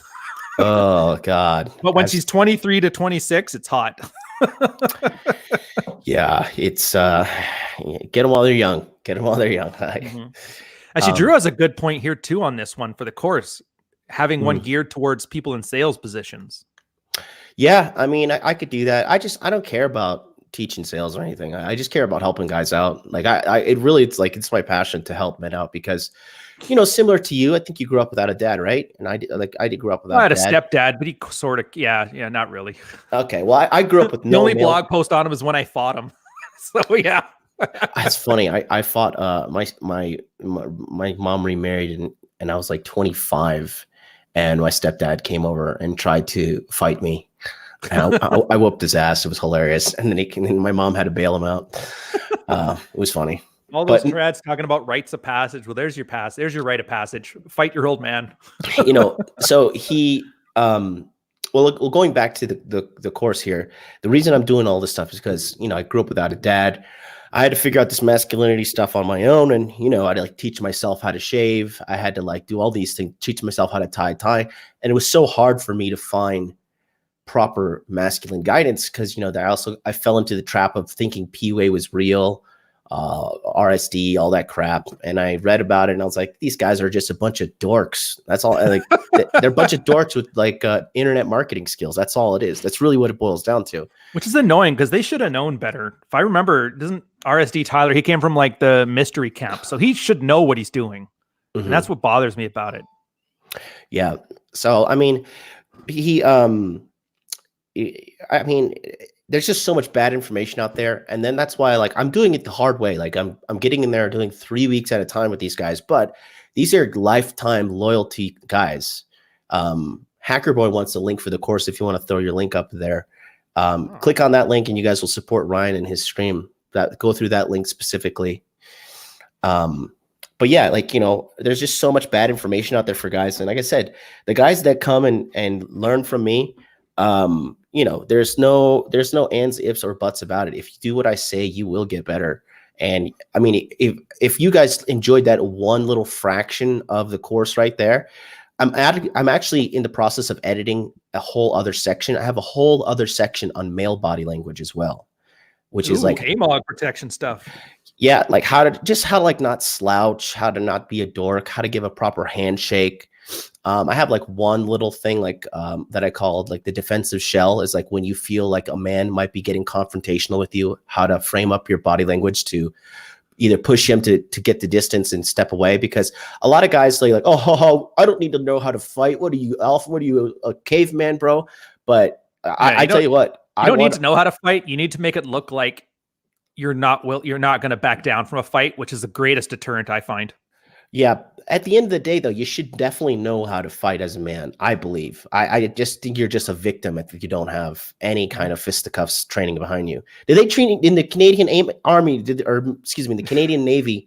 Did they give you any specific hand-to-hand combat training or anything like that? No, the boarding party got a little bit of that. But for me, it was because in college, I got my black belt in Taekwondo. And then when I was in the military, I was bored. So I went and joined. Sarah Kaufman? Yes, she's a UFC fighter. Yeah, so I trained at her gym there for a while too with MMA and Brazilian Jiu-Jitsu. So outside of the military, but it's they don't teach you to swim either because where are you going to swim to? How long did you go to those lessons for? The Taekwondo was about 4 years and the MMA was about 2. Oh, so you're solid. You're set. Yeah. I know what I'm doing. I don't signal it because I don't want to start a fight, but I still got my old medals, city championships and stuff like that, sitting in my drawer along with my Navy medals. Oh, really? You got some Taekwondo wins? Yeah. Taekwondo, most part. MMA, I wasn't very good because the guys that were training there were amazing. Obviously, Sarah was a world champion, so I'm clearly not. I wasn't at their level, but you don't need to be. That's the thing with fighting. Once you see guys doing that posturing thing, for the most part, if you just give them an out, they'll take it because they don't want to fight either because there's always that chance they can get their ass kicked. Yeah. Oh, yeah. But then just looking like you're not a soft target, they'll go pick on somebody who's a softer target. I think once you learn how to fight too, I think fight less. You fight less. And I think subconsciously you kind of give off something that people are just I shouldn't fuck with this guy. Speaking of body language, you're right.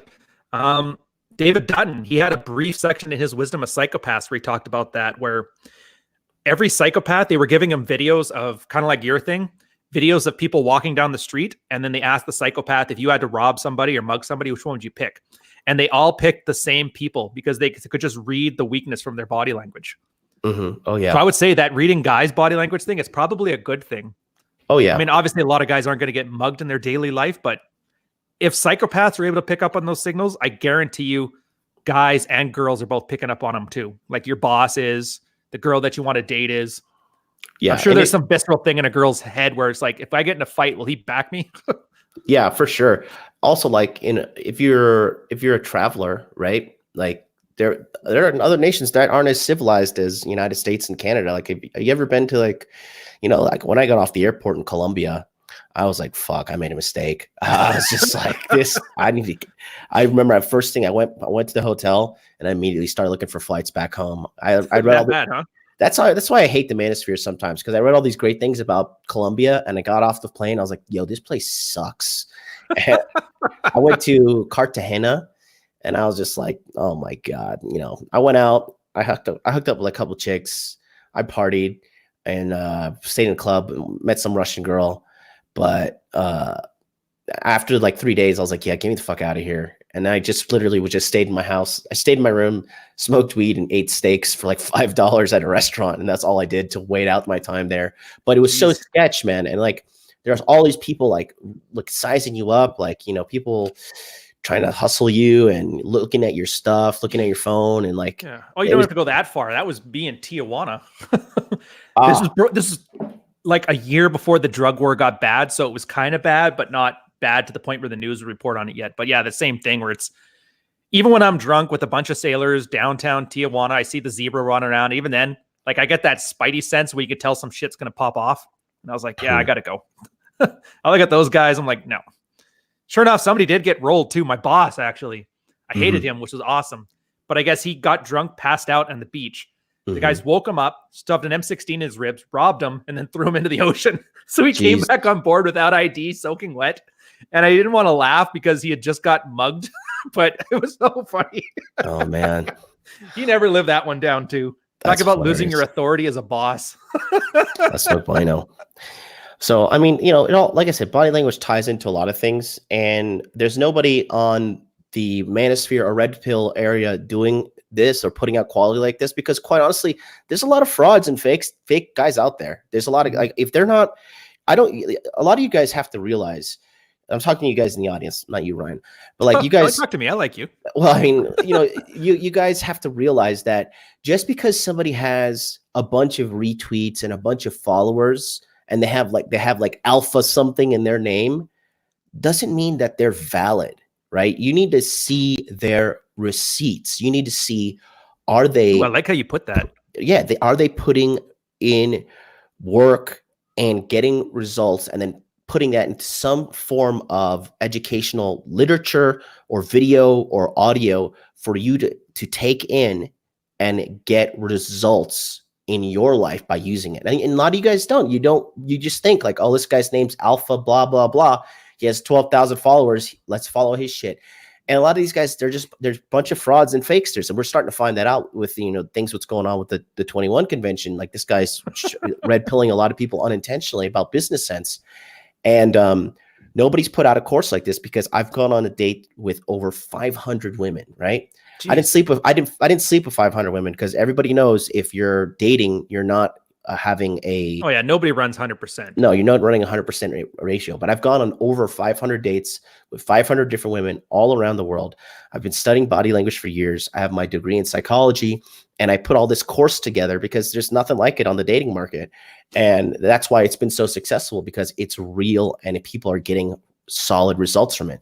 And to top it all off, you get the webinars, you get the course, and you get the lifetime access to the men's only Facebook group, which I heavily monitor. It's not a mess like the Rule Zero Facebook like the group. fan page. Yeah. Yeah. I make That's sure Wild that West. no memes are allowed, no crying, no articles about how feminism is coming to kill us all. None of that. It's Dude, that question and shit answer. bothers me so much. We all know. Yeah. But that's the thing. It's like, if you're going to make your arch nemesis a 15-year-old or a 25-year-old girl with purple hair, like how low a level of competition do you think you require to have a villain? Like aim high, man. At least the guys arguing with Trump are picking the POTUS to argue with. Like aim high. Think better of yourself. So, I have the men's only Facebook group, and this is like, this is allowing guys to really get in there and post questions and answers, field reports for analysis, your dating profiles, so we can judge your photos and your profiles and how to that's optimize. useful. Yeah, we do that a lot in my group.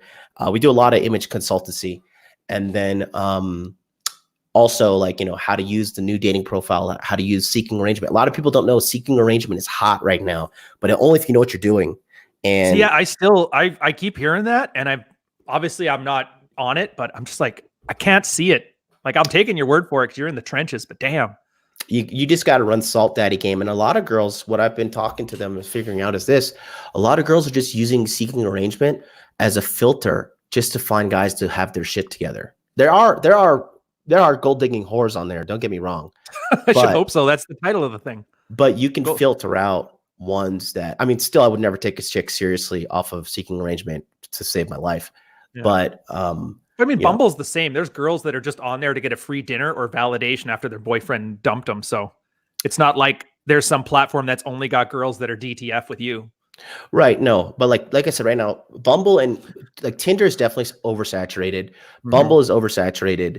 Hinge is still newer and hot. And then seeking arrangement, you have to pay $100 a month. So that feeds, pushes away the losers. And then you have to give off the illusion that you have money, or you actually have to have money, which is, if you make $100,000 a year, these girls, that's it. These girls are bums, bro. I saw this girl. She's like, claims to be some fitness model. And she talked about how she's so great. She makes $2,500 a month. I was like, listen here, you're below poverty line. Like, don't even try to come at me like you are some kind of elite just because you have a vagina. So dude, that's hilarious. I got 2 of those in my building. Every now and then I'm at the gym, mm-hmm. and I'll see a girl walk in with like a cameraman and one of the tripods and that, like over by the bench. I'm like, damn it. Now I got to wait for your thottery to finish so I can do another set. I'm like, come on. Oh man. I don't know. I just, like I said, but seeking arrangement is hot if you play it right and you know how to run some salt daddy game. And we talk about that all in the Facebook group. So the value is there. Like I said, I haven't been marketing it as hard this time. I've already had 61 enrollments in 24 hours. Damn. And it's doing really good. And I'm expecting to cross over the 100. Usually people just procrastinate every launch, and the last 2 days, it's like fireworks. So I'm expecting them to go off as well. And I have a lot of people joining in. And like I said, it's the last one because coming next year, I'm doing something a lot different with my show and channel. So this is the last time to get in and get this like high quality training, not only from me, but you get to have questions with Ryan. You get to have questions with Rich, and it's not like type in a question and we like reply with one word. We're chatting. It's essentially what I'm doing with you here. We're doing with the guys there. Yes, exactly. So, I love doing it, and I love that the all the men that are coming together, and my guys within the Facebook group are meeting within each other. They're going and meeting each other, exchanging notes. Well, that's how Hot Dude Con started, wasn't it? Yeah, Hot Dude Con started off as a joke. I was like, I just like, who what? That's not super serious. I was like, who wants to come have a drink with me in Orlando, right? Because that's where I'm from. And then, these dudes all were like, yeah, we want to meet you. And then I had guys flying in from Texas, from London, from London, Ontario, or London, UK? London, UK. Oh. I had guys coming in from, Washington State, New York, and we all met up and we had a great time. And then we did it again here in Phoenix, and then even more people came this time. And so, it's really powerful to meet people in real life. That's the big thing. If you meet people in real life, real red pill men who are on the same page as you, like we can like sit down and like easily, because if you talk the way we talk about women sometimes to other people, like, blue pill normies, they'll stare at you like you got 3 fucking heads. They'll be like, oh my God, how dare you? You are so offensive. Like, and this guy, like, he makes $35,000 a year at a tire changing shop. He's 38 and he hasn't had sex in 7 years. And he's like trying to play some virtue signaling card. Like, listen, dude, shut the fuck up. I don't have time to deal with losers like you. And that's just how I am. I'm cut and dry. I let you guys know that. I almost want to call you a sailor with that filthy potty mouth you got going on. I did 2 years in NJROTC, so I have a lot. Oh yeah, that's right. I remember you mentioning that before. Damn officer training bullshit. Yeah, I had 2 years in I went down to Kings Bay, Georgia, went down to that base, went on the submarines. I saw man, submarines are terrifying, dude. I went to one of the quarters where 9 men have to sleep in one room. You know what I'm talking about? 3, oh yeah, and they're hot bunked. 1, 2, oh yeah, 3, I forgot. Hot bunking 1, 2, is 3. when he's not sleeping, he takes his sleeping bag with him. Somebody else goes and sleeps in his bed, so that way they can save on the space. So for your 2 shifts, one guy's sleeping, the other guy's working. It's almost gay, but not quite. Yeah, it was. Did you have to take bird baths and all that, or? It was interesting, but it wasn't for me. I almost joined, but I didn't. Yeah, you got to be wired differently for it. Like you got to be willing to take baths with wet naps, and then save the wet naps so you can throw them out when you get ashore. I don't. How long were you in the service? I was 12 years and change. Oh wow. See, I was right at that point where you either stay in for your pension or you get out. And you got out. Yeah, I got out. How long did you need for pension? 20 years. Yeah, it's 20 years for the pension, but there's now it's 25 for guys, and they don't collect it till they're 65, so it's really messed up. Jesus, it's supposed to be one of the stable things. But that's the thing. Here's what you look at. Like the job itself, at bare minimum, doesn't matter. You could be the biggest thud fuck ever. You'll get to maybe $80,000 a year. It's not bad, especially in the part of town you're living. Plus, there's lots of subsidies. You don't have to buy aspirin anymore, shit like that. Mm-hmm. And you got a pension, which is 40% gross pay. So you earn $40,000 as your pension after your 20 years. Mm-hmm. But if you do the math, it would turn out, okay, so if I earn $100,000 a year, I earn $20,000 more a year over the last 10 years, plus anything extra on that, it ends up being more money than you would get with a decent salary and your pension. So it just made more sense from a financial perspective to leave. And sure enough, yeah, as soon as I got out, all of a sudden my pay jumped $20,000 a year as soon as I got out. And that's why I love your body language thing. So it's the same thing. I was earning well over 6 figures, but then I didn't really have anything to spend it on. All my investments were maxed out. And then I just bought stupid stuff because I'm like, whatever, I'll just buy a video camera because I'll never use it. What were you doing when you're making that money? Graphic designer? No. Information security for the most part. Oh, wow. Full on corporate business side of things. But it works really well too, because that was essentially my job with the military, was cryptography, all that stuff. I'm very hard to believe I'm actually one of those smart nerd egghead types. My buddy out in Tokyo, he's a really good pal of mine. And he used to be in Kuwait and Jordan for the United States cybersecurity, and that's all he does. And this guy cracks me up, dude. He is literally so paranoid. He thinks everybody's a spy. He's like, that guy's probably a spy. He's like, this guy's probably a spy because he's seen so much stuff in the cybersecurity world. Yeah, dude, that shit is insane there. Oh, crap. All right, here's a quick story. The funniest thing, went to this, it was like a cybersecurity workshop. Canada was trying to do what the Americans did, where they had a DEF CON for the military. Went to it. I was part of the top 30 guys in the military for this stuff. Went down to this thing. They had this group come meet us. I don't want to mention their name, and I'll tell you why at the end of the story. But so they're coming in, they're bringing in their machine. They're calling it the Death Star, how they essentially monitor 75% of internet traffic. And they're showing us, look at this terrorist group here. This is them talking about this. This is a Russian group that hacked somebody's bank account and sold, the guy had $1.2 million in a bank account, and they sold the bank account info so guys could take it for $500,000. But then what the banks do is it's insured. So they replace it and they don't tell anybody. So as far as you're concerned, the bank is super secure, but they're not secure. They just have insurance to cover it. And I remember getting back, and I was just on Reddit one day, just goofing around. I was like, yeah, I went and I saw this group and they were talking about this thing. It was the coolest thing ever. I got a phone call at work the next day from the group saying, yeah, on your social media account, I've never told anybody about it. I don't know how they know it was me. Yeah, we're going to tell your boss. You need to delete all that stuff right now. So I'm like, how are these guys monitoring me in a military base for my internet traffic on stuff that I've never talked about or linked to any emails or anything? Mm-hmm. It really, I can see why they're paranoid. Were you connected to the Wi-Fi? What's that? Oh, there? No. This was back when I think I still had a Windows phone with a stylus. I don't even think it had Wi-Fi. Oh, wow. There's I have one guy who's in the so when I got my phone set up in Japan, I didn't have a visa at the time. So if you don't have a visa, you can't set up a phone. And really? So I had my girl do it, right? And so one time I was doing my live stream, and this guy he's former Australian intelligence, and now he's working private security in Dubai. And he's raking in cash, guaranteed. Oh, dude, he is. I'm not gonna say how much, but yeah, he is. Oh, it's easy, like easily a quarter. Easily. No, more than that. Yeah. Yeah. So quarter ain't shit, man. This guy he's killing it. But one time one of my live stream went out, and I got a text message on the Japanese phone, which is completely routed and connected to my girl's name, no connection to me whatsoever. And he's like, "Hey mate, just so you know, the stream just went out." I was like, "Yo, who the fuck is this?" And he's like, it's he said, it's me, blah, blah, blah. And I was like, "How did you do this?" He's like, "I told you I put some security things in check before I got some coaching from you." And I was like, "All right, so I'm just going to assume you're always spying on me now."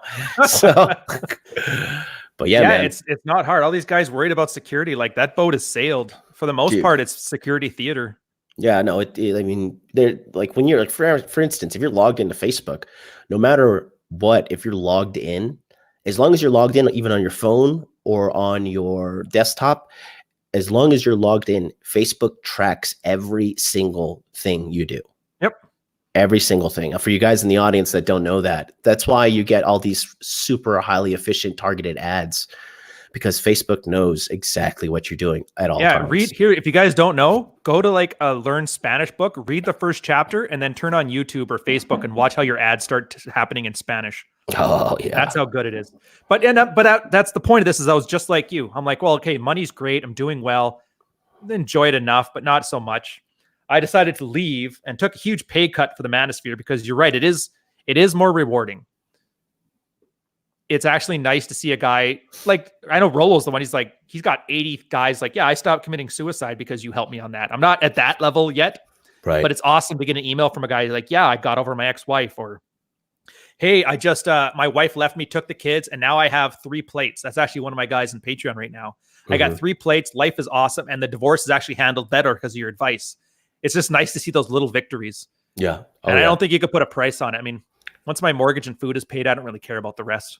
Yeah, man. Like on my birthday and on Christmas, I had a lot of guys from my group like sending me money and Amazon gift cards. I was like, listen, guys, like, don't do this. I was telling them, I was like, dude, don't send me anything. And they're like, listen, man, you changed my life this year. This is like the best year of my life. And they're like sending me money. So I'm just like, all right, Yeah, just pay it forward, Yeah, I brought my brother something with the money. One of the guys sent me. So bought something. Making family stronger. We are, dude. We're like, my brother's like the real example of a patriarchy, not like all these dorks on the internet preaching about it and like prostituting their children online for like clicks and likes. Dude, I was going on for like an hour how much that bothers me when guys are parading their kids around like trophies. That's how you mess up a kid at 18. Imagine that. That's like some Macaulay Culkin level. I was just going to say, look what happened to Macaulay Culkin. Yeah, exactly. Corey Feldman. Is that what you want? I don't want that. No, man. No bueno. But yeah, man, like I said, that's Body Language Mastery. It's the enrollment closes on December 30th at 11:59 p.m. Well, one stroke away from midnight. And I know somebody's going to book at 11:59 p.m. because every single time, I kid you not, Ryan, they book at the last minute. The literal last minute sales come in. Dude, I strongly suggest it. Honestly, guys, what's the alternative here? For that same amount of money, you can pay those inflated rates at the bar, because they do that every Halloween and every New Year's. They're like, cover becomes $150. Mm-hmm. Take that money, put it towards Body Language Mastery if you want. Get in there, actually do the work and show up. Like, if you want to subsidize everybody else by paying your share and not showing up, that's fine. But it'd be much better for you if you actually show up. Because even if you don't understand things, if something's going over your head or you miss a detail, there's like 100 other guys in there that'll be more than happy to teach you the parts that you may have missed. Because if you don't know, watching something and reading something, it's 30% retention. Mm-hmm. But when you're actually in there and you're talking to the other guys about it, you're teaching each other. And at that point, retention becomes 90%. Mm-hmm. So when we're talking about showing up to these webinars, showing up and talking to guys, it's not just get it as a value add. It's actually built into the teaching mechanism. Like, that is how you learn it, by getting in there and actually articulating what you've learned and teaching others who are having trouble. And then they do the same to you. It's absolute benefit. It's such a expansive skill. Like, yeah, you'll learn to pick up girls and that's great. Maybe you want to be a patriarch and move off to the woods. But like Drew was saying, when you need to do a business deal with a guy at work, when you need to deal with your boss over a salary promotion, you're going to start noticing that same, like, obviously your boss isn't going to be stroking his glass because he wants to sleep with you, but you're going to start seeing those positive body language or negative body language symbols. And it's really going to help you tailor your, not just your game, but like your business game or your social circle game or your Christmas party with Karen and the kids game. I'm just saying. Body language is like a human constant and it's never going away. So the better you get at it, the better you're going to get at everything. I think that's fair. Wouldn't you say, John? Or am I being a little bit hyperbolic here? No. I think it's spot on. Like I said, the results speak for themselves. I've had over 460 people enroll so far this year, and everybody's happy. The word has been spreading. I'm ranking like pretty much #1. If you type in modern life dating and then body language, I've come up #1. Nice. And, look at you with your SEO. Yeah, and I didn't even try. It's all organic too. So that's what I'm offering. That's it. So I'm get in there early, guys, because I don't know if you know this, but John's in Japan, so his schedule is all weird. He's on like in the morning, in the evening, in the middle of the day. I don't know. And it's funny because you see over like the 3-week period, you start becoming, and that's why you're wearing sunglasses, because you'll start getting less and less sleep. And then by the end, you just look like a zombie. It's a joke. I tell them, like, you guys get to join the webinars and watch my health deteriorate. I don't wear the sunglasses in the webinars. I take them off and everything, but sunglasses and everything are just part of my moniker for my online digital empire. And when you first shaved your head, I'm like, why'd you shave your head, dude? It's like, it's just, I don't have time on these webinars to get a haircut, so I just bicked it and called it a day. I'm just these days, I nuke it because I just don't have time to. When I do these webinars, they really consume a lot of my time, a lot of everything, man, and but it's worth it to see the guys' lives change. So I'm gonna get out of here. I'm gonna go grab something to eat, and then we're gonna do Rule 0. Yeah. Yeah, half an hour, end of year stuff. So, anyways, guys, thanks for tuning in. Thank John. Links in the chat if you guys want to. If you haven't done it yet, take care, Ryan. Yeah, take care, John. There's the Body Language Mastery course. Thank you for sticking around all this time, and don't forget, TRAD isn't a lifestyle, it's a narcissistic fantasy. But I'll see you guys in half an hour. We're going to be on Rolo's channel, end of year, Red Morning. So cheers, guys. Or not Red Morning, Rule 0.